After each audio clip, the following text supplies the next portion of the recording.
Olá pessoal, sou o professor César Hildo, vou estar com vocês com a disciplina de Sociologia. Nós estamos na 16ª aula e vamos estar trabalhando com vocês o conteúdo de segunda série, que é a valorização e a importância da organização da sociedade civil, tá? Essa importância, ela é de uma grande relevância social, porque se subentende que existe 3 poderes, certo? O primeiro poder é o Estado, demonstrado por Thomas Hobbes, né, que é o Leviatã. O segundo poder é o comércio, é o mercado. E o terceiro poder é justamente a iniciativa dessas organizações que não têm fins lucrativos. É o terceiro poder que está nessa pirâmide constituída a partir do liberalismo, né? A partir da liberdade, né, de expressão, e aí nós vamos ter o terceiro poder. Então nós vamos estar falando sobre essa temática hoje. Nós temos aí a organização dessas instituições que você talvez conheça, pode ser uma igreja, né, pode ser uma associação, pode ser uma instituição que está lá, que não tem fins lucrativos, né? A igreja, por exemplo, ela tem um estatuto, ela tem o seu presidente, o vice-presidente, tem um primeiro secretário, o segundo secretário, tem um primeiro tesoureiro, o segundo tesoureiro, e tem também aquele que fiscaliza, aquele do conselho fiscal. Essas instituições, elas geralmente são constituídas por estatutos e ela não pode ser, tipo, vetada pelo Estado. Se duas pessoas resolverem criar uma organização social, possa ser ela de tratamento de pessoas com dependência química, seja ela de pensamento filosófico, seja ela religiosa, no caso de uma igreja, tem toda a liberdade. Só que o que acontece é que no caminhar da luz, da liberdade que a Constituição dá, muitas dessas instituições ela tem feito coisas erradas, né? Ela declara uma folha para o Estado, sendo que arrecada um outro valor, né? E aí a gente começa a ver a discrepância, a distância dessas informações e passa a perceber que essas instituições, muitas vezes, elas não são bem fiéis com a prestação de conta daquilo que faz, a movimentação financeira, o destino final desse dinheiro que ela arrecada, que ela coleta, que ela adquire, que ela recebe, né, do governo, de instituições fora do país. Então, nós vamos ter o primeiro público, que é o Estado, né? O segundo público pode ser também as autarquias, né? Que no caso do Departamento Estadual de Trânsito, é o segundo poder nessa segunda coluna.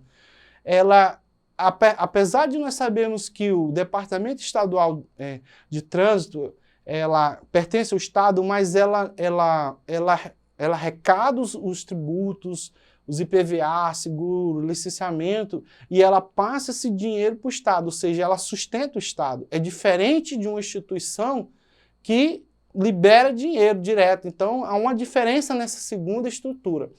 No primeiro setor temos o Estado, o segundo é o mercado, e o terceiro que são as organizações sociais, né, que são justamente essas instituições, que são as ONGs, são as cooperativas, apesar de nós sabermos que as cooperativas ela tem um formato diferente, né, de atuação. Tudo bem? Vamos lá? Então, pessoal, a lei que vai falar sobre essas organizações sem fins lucrativos é a Lei 9.532 de 97, a Lei do Imposto de Renda. O parágrafo 3º vai dizer: considera-se entidade sem fins lucrativos aquela que não apresenta superávit em suas contas ou, caso apresente em determinados exercícios,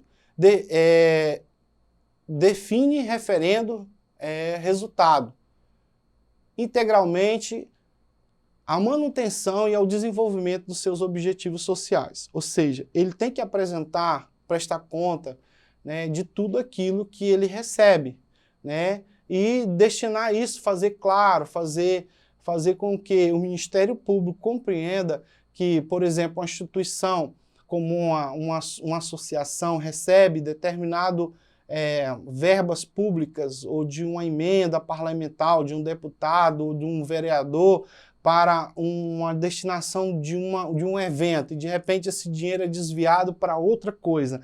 Então ele deve ter a correta manutenção desse dinheiro, que seja empregado justamente naquele objetivo para qual foi destinado a verba, né?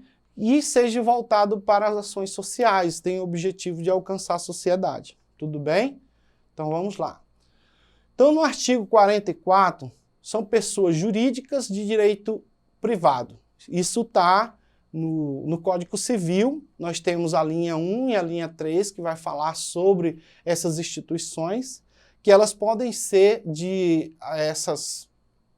ser de associações ou fundações, tudo bem? E dentro dessas duas estruturas aí, nós vamos ter outras menores, né, como diz lá no Código Civil, que eles vão se apresentar dessa forma. Então, no artigo 44, são pessoas jurídicas de direito privado, temos aí as associações, né, sem fins lucrativos, as sociedades, que podem ser, por exemplo, uma sociedade religiosa, as fundações, que elas têm inúmeros tipos de fundações, seja ela para o meio ambiente, seja ela para a saúde, para a urbanização, né, são vários tipos de fundações que temos hoje no Brasil. As organizações religiosas, que está aí as igrejas, né, muitas igrejas, o país tem uma diversidade cultural e religiosa muito grande. Os partidos políticos, né, eles estão enquadrados dentro dessa lei, né, as empresas individuais de responsabilidade limitada, que no caso aí entra algumas empresas que elas estão abaixo, né, da expectativa do superávit. E aí vamos entrar nas cooperativas, que elas são consideradas sociedades simples, né? Elas não declaram o imposto, que é o super simples, né? nem recolhe tributos para o Estado. Tudo bem? Todo o dinheiro que é coletado, toda a verba, ela é distribuída entre os seus sócios. Tá? Então vamos prosseguir. Então na nossa Constituição Federal, essas sociedades, ela tem liberdade de associação, no artigo 5º, né, no inciso 7º, vai dizer plena liberdade de associação para fins lícitos, vetada a de caráter paramilitar. No inciso 8º, a criação de associação na forma da lei, e de cooperativas, independe da autorização, sendo vetada a interferência estatal em seus funcionamentos. No 20º, vamos ter as associações só poderão ser compulsoriamente dissolvidas ou ter as suas atividades suspensas por decisão judicial, exigindo-se, no primeiro caso, o trânsito e julgado. No 20º, vamos ter ninguém poderá ser compelido a associar-se ou permanecer associado. É o caso de pessoas como eu, professor, não sou obrigado a me associar no sindicato dos professores, mas se eu me sentir atraído, com certeza eu posso me associar ou a um partido político, ou uma igreja, né, livremente permanecer lá o tanto que eu quiser. No dia que eu não quiser, eu posso sair. Tudo bem? Então a Constituição vai falar sobre essa liberdade de associação, que é um direito adquirido, essa importância que essa sociedade tem é justamente a liberdade que eles adquiriram na Constituição, de se associar e de desassociar, tudo bem?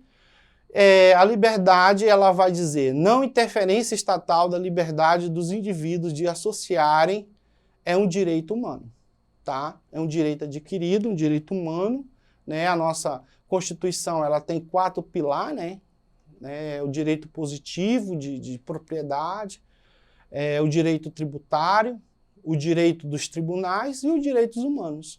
E aí, dentro desses direitos, nós vamos ter os direitos de você, né, comunar com a ideia de uma pessoa e se juntarem e fazerem as suas ideias aparecer a partir de uma fundação, de uma associação, de uma cooperativa, e assim fazer ser visto e ouvido. Tudo bem? A Declaração Universal dos Direitos Humanos que sustenta isso, no artigo 20, diz toda a pessoa tem direito de liberdade de reunião e de associação pacíficas, né? Então isso é um direito humano. A pessoa que, por exemplo, vai numa igreja todo domingo, né? Lá na Constituição tá falando, é bem claro, que ninguém tem o direito de ir lá tentar vetar, privar a pessoa de entrar na igreja, de fazer o seu culto, de participar do seu culto, ou de associação, de falar, ou de cantar, ou de pregar, ou de ensinar. Tudo bem? Vamos lá? Então, aqui no nosso Brasil, né, esses direitos eles foram colhidos e foi criado, né, um relatório especial sobre liberdade de reunião e liberdade de associação. O objetivo de estudar, né, o tema das liberdades de reunião pacífica e de associação foi também apreciado pelo governo, e hoje a grande problemática é que o governo agora assiste de perto a criação dessas associações e ela fiscaliza, ela monitora para que não fique algo fora do comum, tá?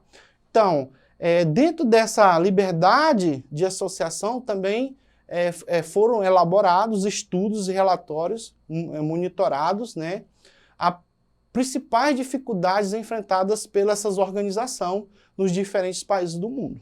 Tá bom, pessoal? Então, vamos para o nosso exercitando, tá? Então, no nosso exercitando, nós vamos ter aí no Brasil a relação dos movimentos sociais, em especial os movimentos urbanos com o Estado, modifica-se significativamente na entrada do milênio, à medida que as formas de participação direta foram se institucionalizando com a criação dos conselhos de direitos, de políticas, orçamento, participativos, planos diretores, conferências, audiências públicas, entre outros. A participação social e os processos de descentralização passaram a se dar também no espaço construído no interior das sociedades políticas, cujos interesses e regras têm sido estabelecidos principalmente pelos dirigentes. Ou seja, aquela problemática que eu falei para vocês, em que o Estado, os órgãos públicos agora estão de olho, né, nessas instituições, né, nessas sociedades, nessas igrejas, nessas instituições que são criadas, ela passa a ser observado também, não pelas associações de moradores, dos próprios movimentos, da sociedade em geral, né, de coletivos organizados, mas sim através dos órgãos públicos. Tudo bem? O professor César vai ficar por aqui. Eu espero que você tenha acesso à plataforma aí, procure acessar, ter conhecimento, né, de todo o conteúdo do segundo ano, da segunda série. Também acesse web aulas, EAD, CE e tenha acesso a todo o conhecimento. Obrigado.